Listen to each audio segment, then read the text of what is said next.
Boa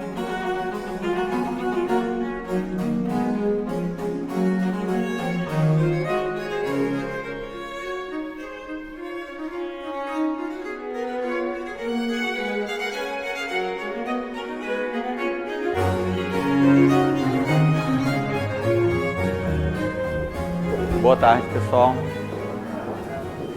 Bom, estou muito contente de poder estar aqui com vocês hoje, falando sobre um tema que particularmente a mim me agrada muito, que é falar sobre Kant e a obra dele.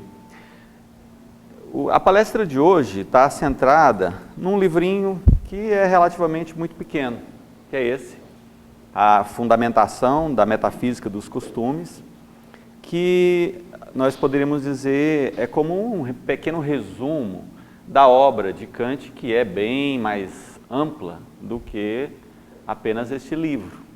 Kant escreveu vários livros bem mais volumosos do que esse, e como se tratam de vários pensamentos, de vários raciocínios, né, difundidos nessa obra e explicados de uma forma que para muitas pessoas soa um tanto difícil de entender. Kant era um erudito, um acadêmico, escrevia numa linguagem bem própria, né, da universidade, e essa linguagem às vezes assusta as pessoas que não têm muito costume. E num dado momento, já mais para o final da vida dele, ele acabou escrevendo como que um pequeno resumo, em que aqui ele expressa a síntese do seu pensamento. E é um pouco a respeito disso, dessa síntese, né, do pensamento de Kant, que a gente vai procurar falar hoje. E ao longo da apresentação vocês vão entender o motivo, né, da ênfase que a gente dá em Nova Acrópole a esse estudo. Como a Tainara disse no início, na realidade isso é um dos temas que nós estudamos no nosso curso de filosofia. Kant foi uma pessoa muito alegre. Às vezes algumas pessoas têm dele uma imagem um tanto taciturna, talvez pela densidade e complexidade da forma como ele escreveu. Mas lendo relatos das pessoas que conviveram com Kant, dizem dele que era uma pessoa de muito bom humor. Era um professor de uma universidade onde ele nasceu. Aliás, é uma curiosidade essa que contam que Kant teria nascido e vivido a vida inteira na mesma cidade, sem nunca ter saído daí. Nasceu numa cidadezinha chamada Königsberg. Foi aí que Kant nasceu, viveu, escreveu, ministrou suas aulas na universidade, para onde ele ia todos os dias de maneira muito metódica. Dizem que Kant era uma figura curiosíssima, que tinha uma rotina de vida tão disciplinada e organizada, e contam essas anedotas dele, que as pessoas chegavam a acertar os relógios quando ele passava na rua, porque ele só passava exatamente nos mesmos horários todos os dias. E todo mundo conhecia perfeitamente a rotina de Kant, porque era a mesma rotina todos os dias. Havia uma série de costumes, né, que ele cultivava, como por exemplo, o de só se alimentar uma vez ao dia. A única refeição dele era o jantar, e era o horário que ele reunia-se com os amigos para conversar, e dizem que essas reuniões eram disputadas, porque todo mundo queria conversar com ele. As aulas que ele ministrava na universidade contavam com a presença, às vezes, de muitas centenas de alunos, e havia uma disputa pelos lugares mais próximos a ele. Eram salas grandes, e as pessoas chegavam até 1 hora antes para garantir uma vaga mais próximo dele, para conseguir poder estar mais próximo de Kant.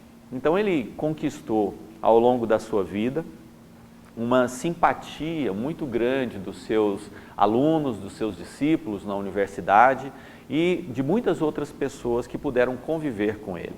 E os relatos que se tem dele são de um homem gentil, organizadíssimo, metódico, disciplinado, que manteve ao longo da sua vida uma disciplina de vida, uma ordem, um autodomínio, um controle sobre as próprias emoções, que fez com que ele fosse amado por muitas pessoas. Levou uma vida dedicada aos estudos, dedicada à sua arte de ensinar, né, na universidade, como se isso fosse um sacerdócio. Preferiu esse estilo de vida e passou 80 anos vivendo assim, de 1724 até 1804, 80 anos de vida dedicados a uma vida muito disciplinada e ordenada. A obra de Kant está dividida em alguns períodos, em que a gente vai perceber mudanças, né, no seu pensamento. Poderíamos dizer que foi a construção de uma forma de ver as coisas. E é isso que eu vou procurar mostrar hoje, né, especialmente a fase final, que é o que vai estar expresso nesse pequeno livro, que tem um título que às vezes não ajuda muito a maioria das pessoas. Quando vê o título da obra já se assusta um pouco. O livro se chama Fundamentação da Metafísica dos Costumes. Isso parece estranho, não diz muita coisa para a maioria das pessoas. E eu gostaria de começar por aí. Vamos tentar entender o que Kant quis dizer com esse título, Fundamentação da Metafísica dos Costumes. A proposta de Kant era buscar algo que para ele tinha um valor supremo. Kant queria descobrir uma coisa. Ele queria descobrir qual era o princípio supremo da moralidade humana. Vamos tentar entender um pouco desse pensamento dele. Nós temos leis que ordenam o mundo físico, né, e todo mundo consegue perceber isso com muita facilidade. Existe uma lei que é fácil da gente constatar: se você solta qualquer objeto, ele cai, e isso se chama um efeito da lei da gravidade. Houve um homem que, num dado momento, dizem que caiu uma maçã na cabeça dele, e a partir desse evento ele formulou, né, essa lei, que é a gravitacional, e isso era uma coisa que ficava na cabeça de Kant, né? Se nós temos isso no mundo físico, ele está regulado, né, por uma legislação que faz com que as coisas são o que são, né, em função desses princípios superiores. Podemos colocar as leis dessa forma. São princípios superiores que regulamentam o mundo físico no qual nós vivemos. Qualquer objeto, qualquer fenômeno, qualquer evento que sucede porque há um princípio, há uma norma, há uma lei que regulamenta isso.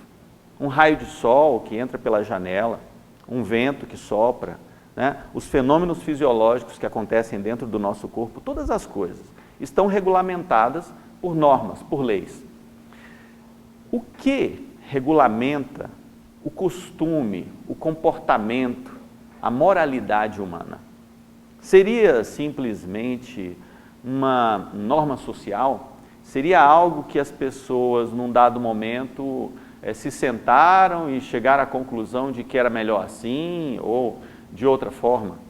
Será que isso é puramente o resultado de um sentimento humano, de uma vontade humana, de que seja assim e não de outro modo?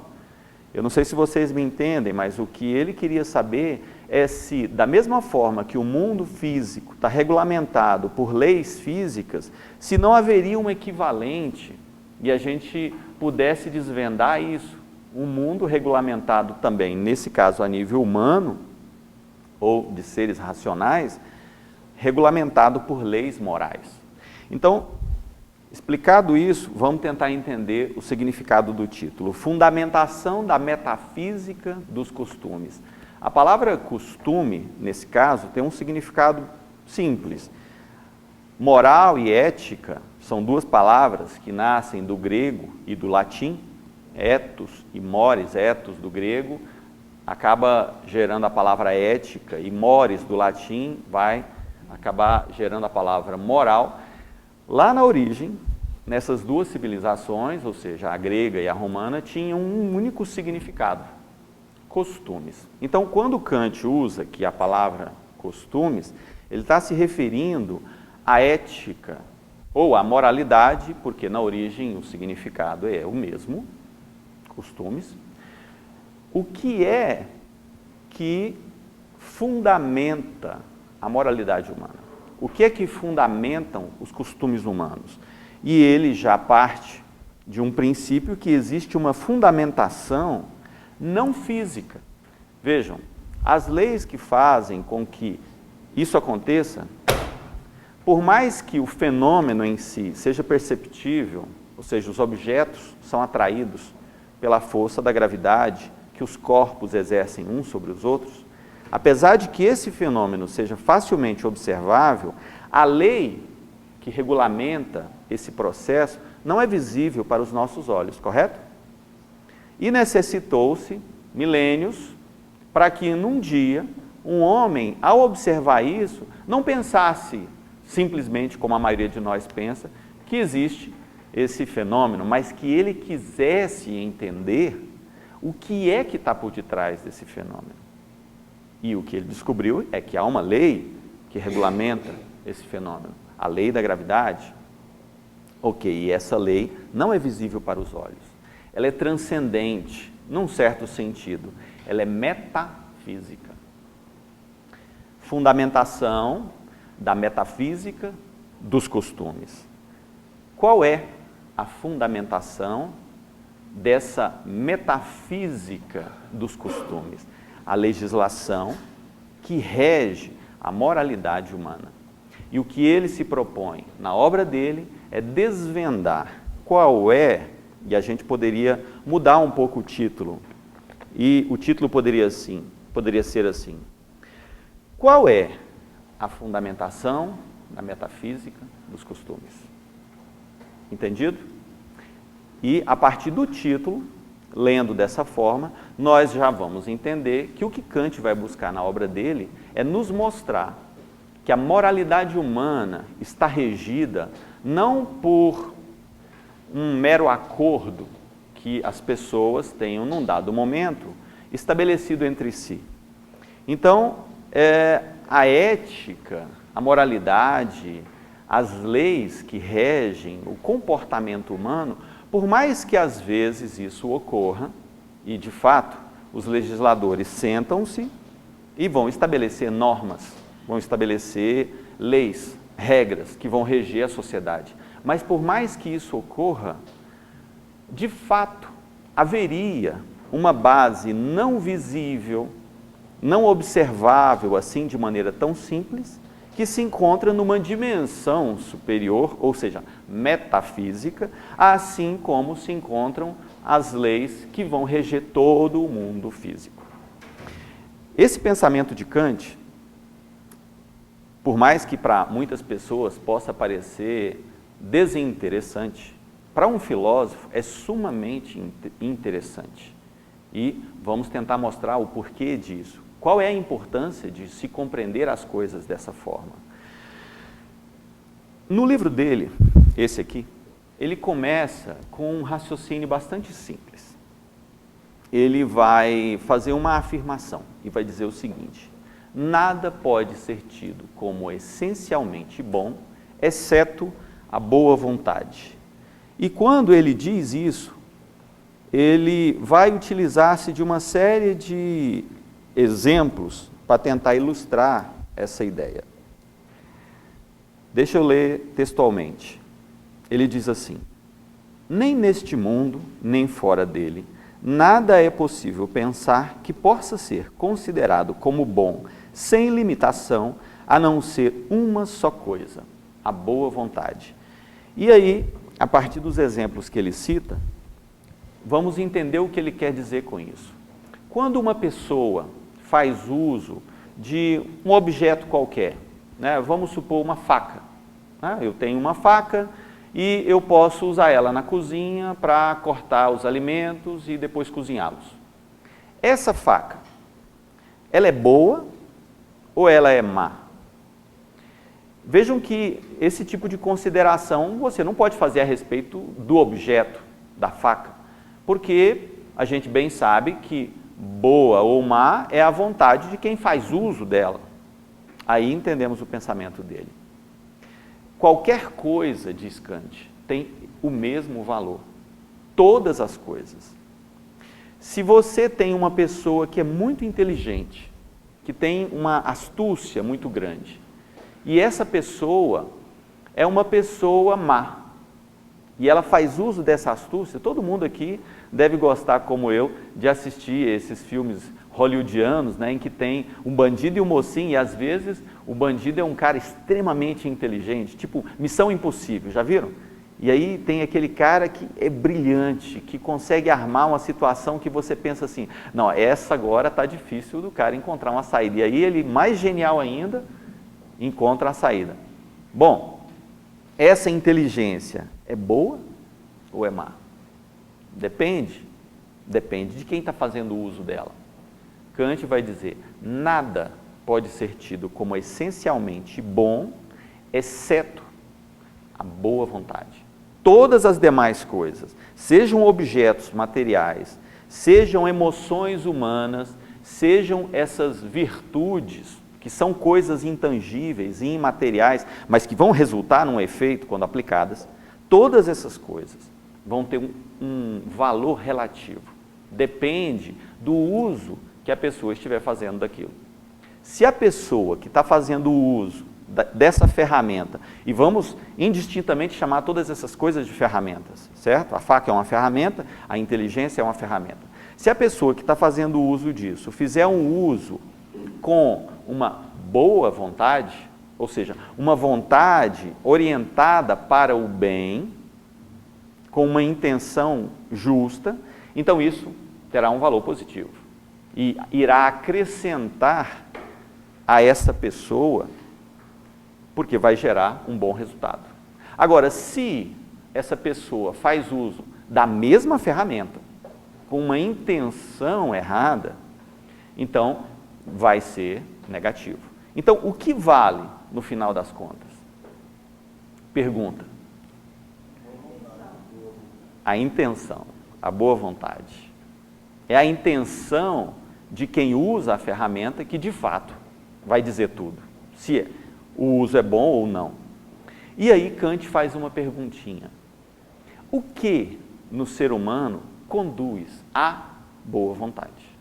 O que vai fazer com que um ser humano haja de uma forma ou de outra forma? O que vai dizer no ser humano qual é a intenção que vai nessa direção ou naquela direção? E aí ele vai nos colocar, e Kant nisso é brilhante, essa capacidade de analisar as coisas e chegar a uma conclusão precisa.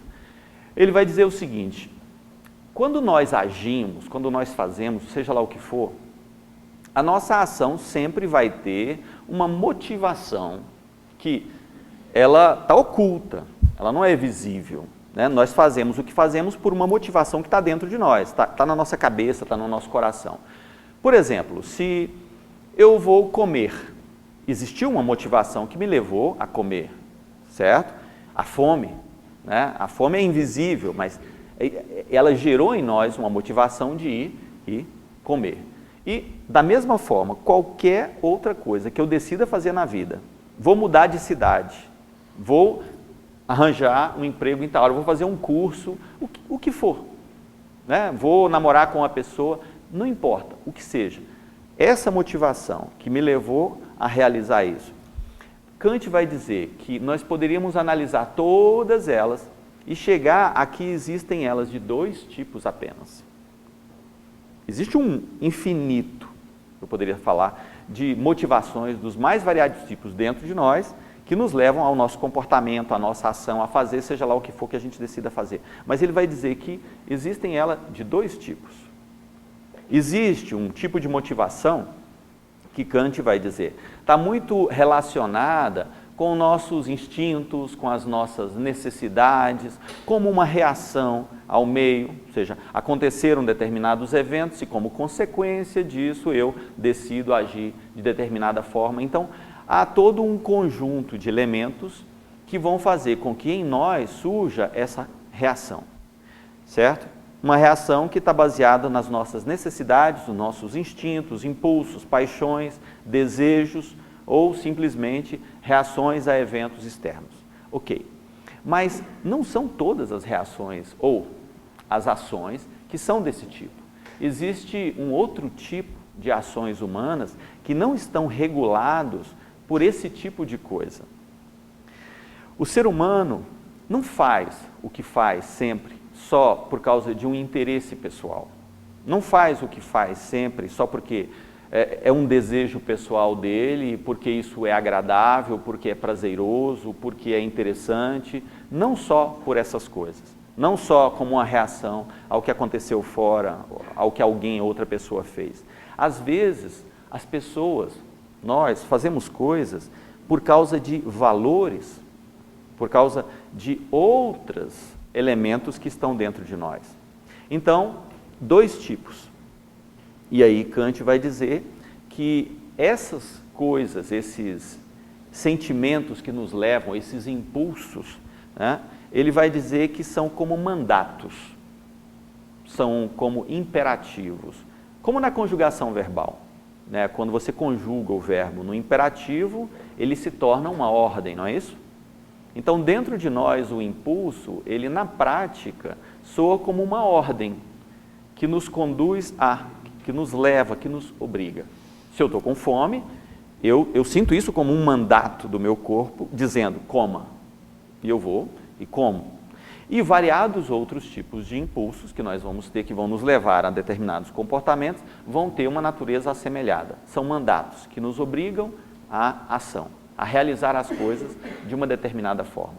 Então, ele vai dizer que existiriam dois desses tipos, como eu já falei. Existiriam deles que são, ele vai dizer, hipotéticos e um outro tipo que ele vai chamar de categóricos. Então, ele vai chamar isso de imperativos, mandatos que obrigam à ação. Haveria então os imperativos hipotéticos e os imperativos categóricos. Os imperativos hipotéticos são esses que nos movimentam todos os dias, a maior parte do tempo. Eu me movimento de um lugar para outro porque eu tenho que trabalhar, porque eu tenho que me exercitar, porque eu tenho que comer, porque eu tenho que me encontrar com os meus amigos. É uma variedade de movimentos que a gente faz, de impulsos, que a origem deles está relacionada com essas necessidades próprias da nossa vida, da nossa existência. Mas haveria essa segunda categoria de mandato, de imperativo, que nos ordena não por causa dessas meras necessidades, mas porque nós percebemos que isso é uma obrigação. E isso, então, em nós se dá como um sentimento do dever. Aí estaria a origem da moralidade, dentro da visão de Kant. Quando nós chegamos aí, Kant vai dizer, olha, na vida comum, não é muito difícil de perceber que a maioria de nós tem esses sentimentos que nos obrigam a agir de uma determinada forma por dever, e não porque eu vá ganhar alguma coisa com isso. Ou seja, o fato de eu ser honesto, ou de eu salvar a vida de uma pessoa, ou de eu manter um determinado nível de disciplina que às vezes vai me exigir sacrifício, vai me exigir uma série de coisas que não são exatamente fáceis e simples. E a maioria de nós, todo mundo na realidade, sabe muito bem disso, que tem muitas coisas que nós vamos ter que fazer que não são fáceis, que não são simples, que vão implicar num grande nível de sacrifício pessoal. Mas nós sentimos isso como um dever. Kant vai dizer que aí estaria o imperativo categórico. Mas só que o que ele vai buscar é alcançar isso numa esfera transcendente, superior. E daí o significado do que ele está dizendo, fundamentação da metafísica dos costumes. Não basta que eu sinta isso como uma obrigação, como a maioria de nós faz, porque isso nos foi ensinado desde a infância, através da nossa educação, como um dever moral. Uma comparação que eu poderia fazer da distinção de uma visão e da outra para ficar um contraste.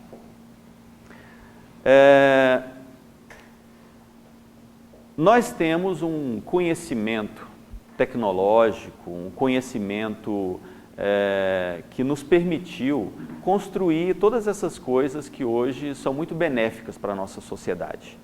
Nós temos telefones celulares, que aliás tem virado um vício para a maioria, computadores, satélites, veículos, né, uma série de artefatos que eles trouxeram para a nossa vida benefícios que a maioria de nós vai concordar que são muito bons.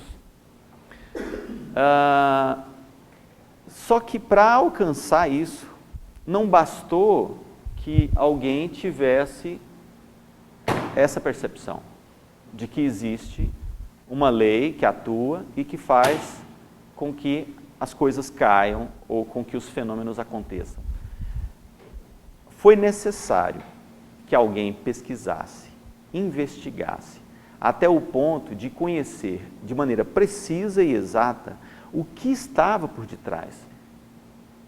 Como é que essa lei opera, do ponto de vista de uma matemática e de uma física, e formular isso de maneira exata, de tal modo que, a partir disso, desse conhecimento, se tornou possível construir essas maquininhas, se tornou possível o desenvolvimento da nossa civilização. Da mesma forma, na visão de Kant, se nós quisermos constituir a moralidade de uma forma que soasse como essa tecnologia avançada que hoje nós temos, do ponto de vista material, que faz com que a vida se torne muito mais simples e fácil, sob esse aspecto pelo menos, é mais rápido de você viajar, é mais fácil de você se comunicar. Pensem que, da mesma maneira, eu poderia ter um conhecimento que me permitisse alcançar o mesmo grau de desenvolvimento, só que de um ponto de vista humano. Não tecnológico, mas humano. Eu posso conhecer a legislação que faz com que o mundo da física seja o que seja. E porque eu conheço essa legislação, não eu, mas os pesquisadores, os cientistas, os técnicos, porque existe esse conhecimento na nossa humanidade, se torna possível a construção desse tipo de tecnologia. Torna-se possível fabricar todas essas coisas que tornam a vida mais fácil. A nossa sociedade hoje padece gravemente do ponto de vista moral.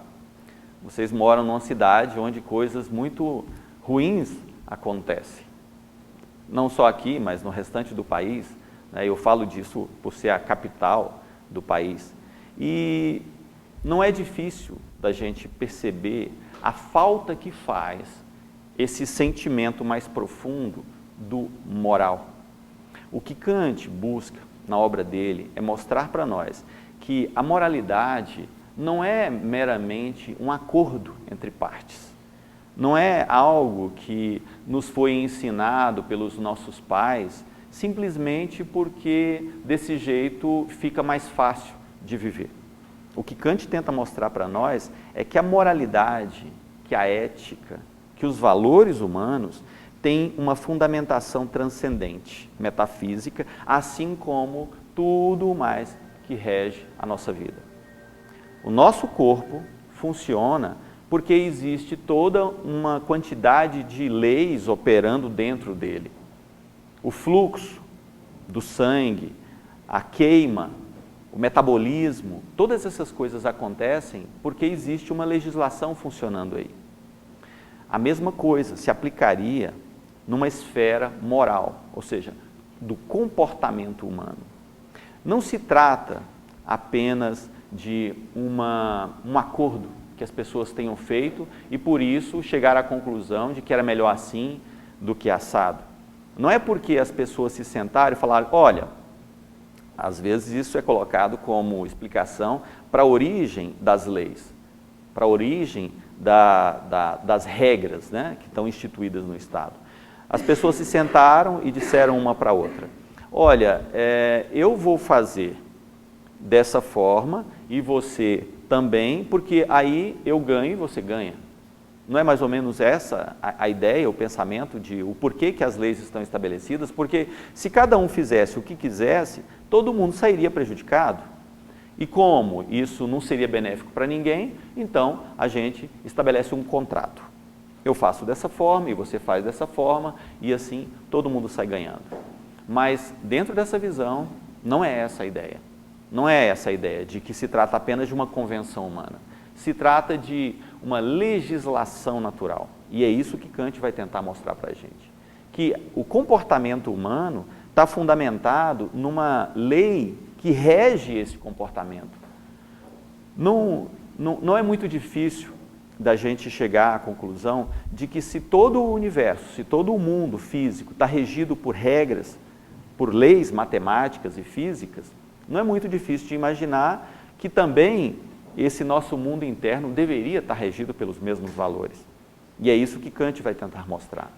E ele diz que não é muito difícil da gente perceber a validade dessa ideia analisando algumas questões, como por exemplo a da razão humana.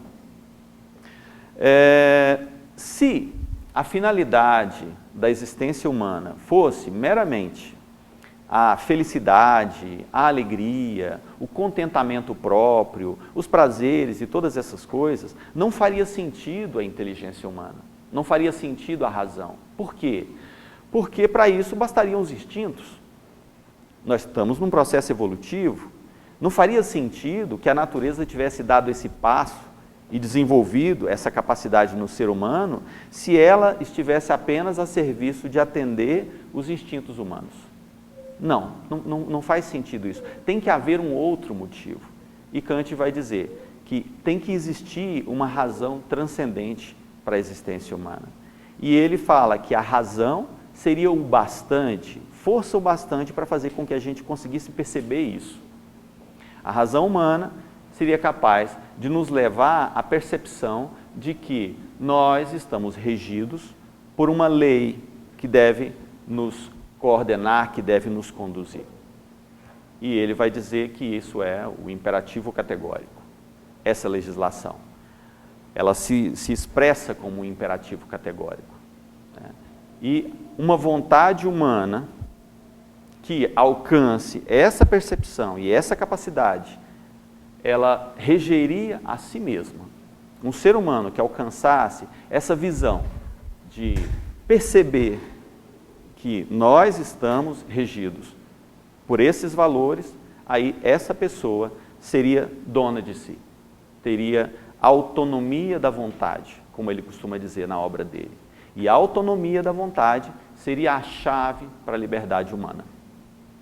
Um ser humano que é dono de si, que possui autonomia sobre si mesmo, que rege a si mesmo, essa seria uma pessoa livre.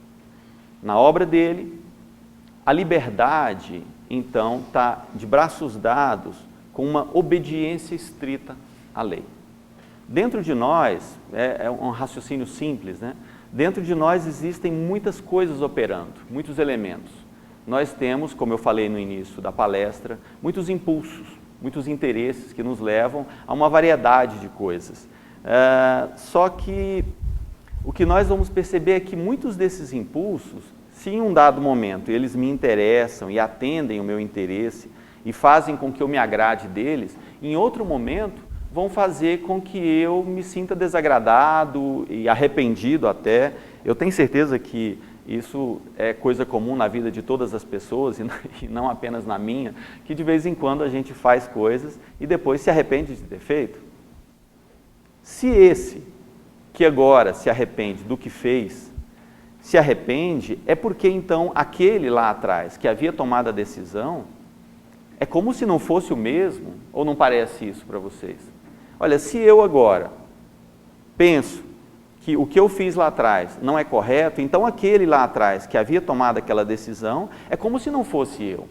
Então esse impulso que nasceu em mim e que me levou a isso, é como se ele não se tivesse originado em mim mesmo, porque como eu mesmo posso ter feito algo e agora eu já não concordo com isso que eu mesmo decidi lá atrás.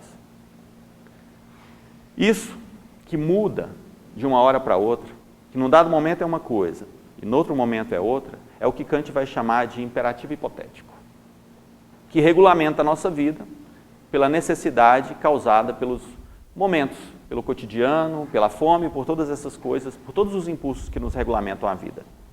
Só que existe dentro de nós uma vontade que opera e que, quando é ela quem se impõe, não há arrependimentos, não há um voltar para trás e pensar, não deveria ter feito dessa forma. Por quê?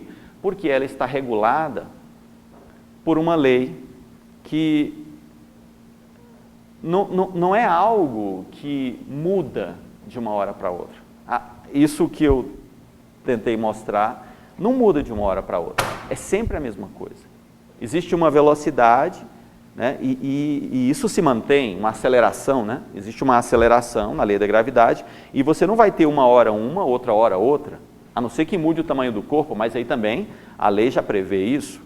Ok, da mesma forma, quando um ser humano age regulado por essa norma interna que ele, através da razão, foi capaz de perceber, por isso, por ser uma lei e por causa da razão nossa, nós somos capazes de percebê-la. E se a minha ação, então, se regulamenta através dela, não há mudança.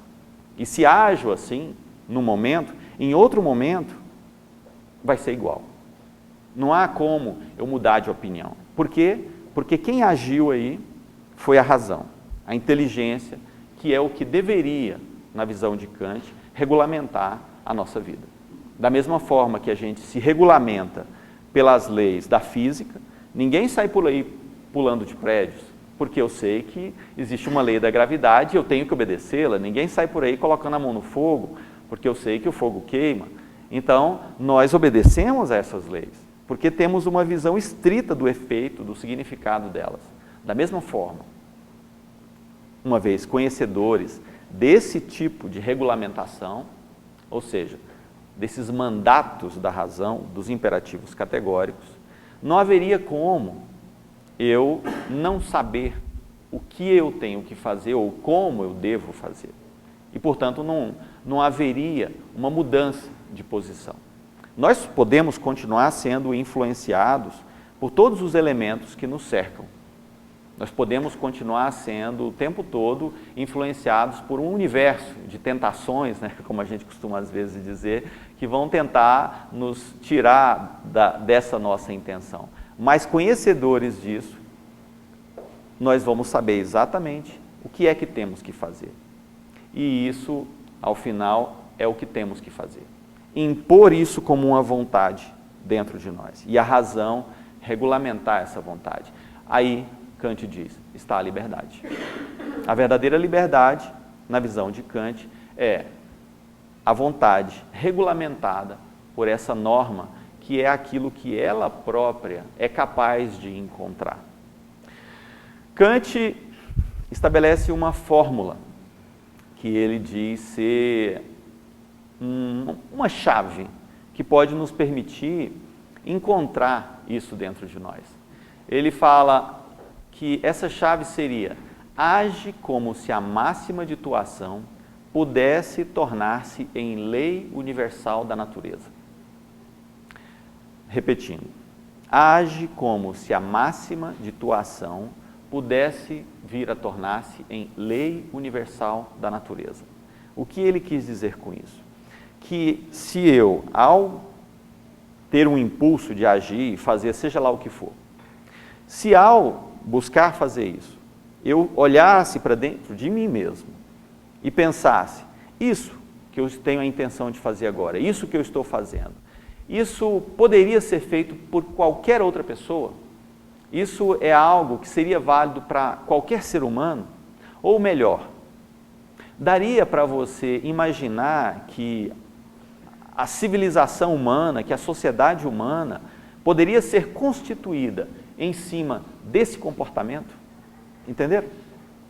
Se isso que eu vou fazer agora é algo que tem uma validade tal que uma sociedade constituída dessa forma estaria bem constituída, se pessoas, em geral, se comportando dessa maneira, agiriam bem, então é porque isso tem valor. É porque isso está correto. Então, eu posso agir assim. Agora, se ao agir, ou se ao ter uma intenção de agir, o que eu penso é, isso é válido no meu caso. Eu não sei se vocês já ouviram essa frase, né? Faça como eu digo, mas não faça como eu faço. É claro que não costuma ser assim tão explícito, né? A maioria das pessoas não fala dessa forma. Mas o fato é que ao analisar dentro de você mesmo, e você chegar à conclusão de que você pode, mas o outro não, então não faça. Porque não está de acordo a essa regra, a essa lei moral que deve reger o comportamento humano. Bom, pessoal, eu não queria me estender muito mais, de uma forma bem sintética, né? Bem simples, né? É mais ou menos isso o que eu queria falar hoje, é mais ou menos o que Kant nos mostra na obra dele. Claro que no livro dele, na obra dele como um todo, nós vamos encontrar muitos outros elementos que eu não abordei nessa palestra, mas de uma maneira sintética, né, são essas as ideias que Kant tenta nos mostrar. Ele tenta nos fazer ver que a inteligência que nós possuímos, que a razão humana, da mesma forma que nos conduziu ao desenvolvimento, né, de todo esse conhecimento que a gente alcançou ao longo da história, deveria nos levar também ao conhecimento dessa lei que deve reger o comportamento humano. Ao alcançar isso, ao sermos capazes de, através da razão, compreender essa origem metafísica, né, usando a palavra que ele usou no título do livro dele, essa origem metafísica da moralidade humana, do costume humano, se fôssemos capazes de fazer isso, talvez fôssemos capazes de desenvolver um novo tipo de civilização. Da mesma forma como nós alcançamos, a nível popular, um benefício muito grande com o desenvolvimento tecnológico que a gente alcançou na nossa sociedade, e vejam, não são todas as pessoas que têm que ter esse conhecimento. Eu imagino que a maioria de vocês não sabe como as nossas máquinas funcionam de verdade. A gente mal dá conta, às vezes, de operá-las, né? Ou não é assim? Você sabe dirigir um carro, mas se ele der defeito, você não faz a menor ideia de como conserta ele, ou qual é a lógica do funcionamento. É assim, ou seja, existem pessoas que têm essa compreensão, mas o benefício disso vai para todos. O que Kant está propondo, o que ele busca, é fazer com que nós fôssemos capazes de compreender essas ideias, a origem metafísica do comportamento e da moralidade humana. E se para a maioria das pessoas isso é algo tremendamente difícil, né, porque a filosofia, apesar de que no comportamento ela possa ser simples, né, às vezes os meandros, os requintes de raciocínios necessários são muito parecidos com o que a gente vai encontrar nas ciências, de uma maneira em geral. Aqui quem tenha estudado cálculo 1, 2 e 3 na universidade, né, e outras matérias similares, vai saber que, na realidade, não é tão simples assim você compreender a matemática um tanto mais avançada. Mas que benefícios poderíamos ter se houvesse esse tipo de compreensão entre os seres humanos? Alcançar a compreensão da legislação que rege a vida humana. O que Kant tenta mostrar com todo a sua forma peculiar, né, de explicar, não é tão complexo. É, na realidade, simples. Só a título de curiosidade, muito do que a astronomia moderna hoje está fundamentada, uma parte, né, da astronomia moderna está fundamentada em trabalhos desenvolvidos por Kant. E ele era um filósofo, né, e ele trabalhava isso, o laboratório dele era a cabeça dele. A razão humana pode fazer com que nós sejamos capazes de compreender ideias que às vezes são muito sutis e se encontram num campo, numa esfera que não há palavra melhor para definir do que essa, numa esfera metafísica. Assim são as leis.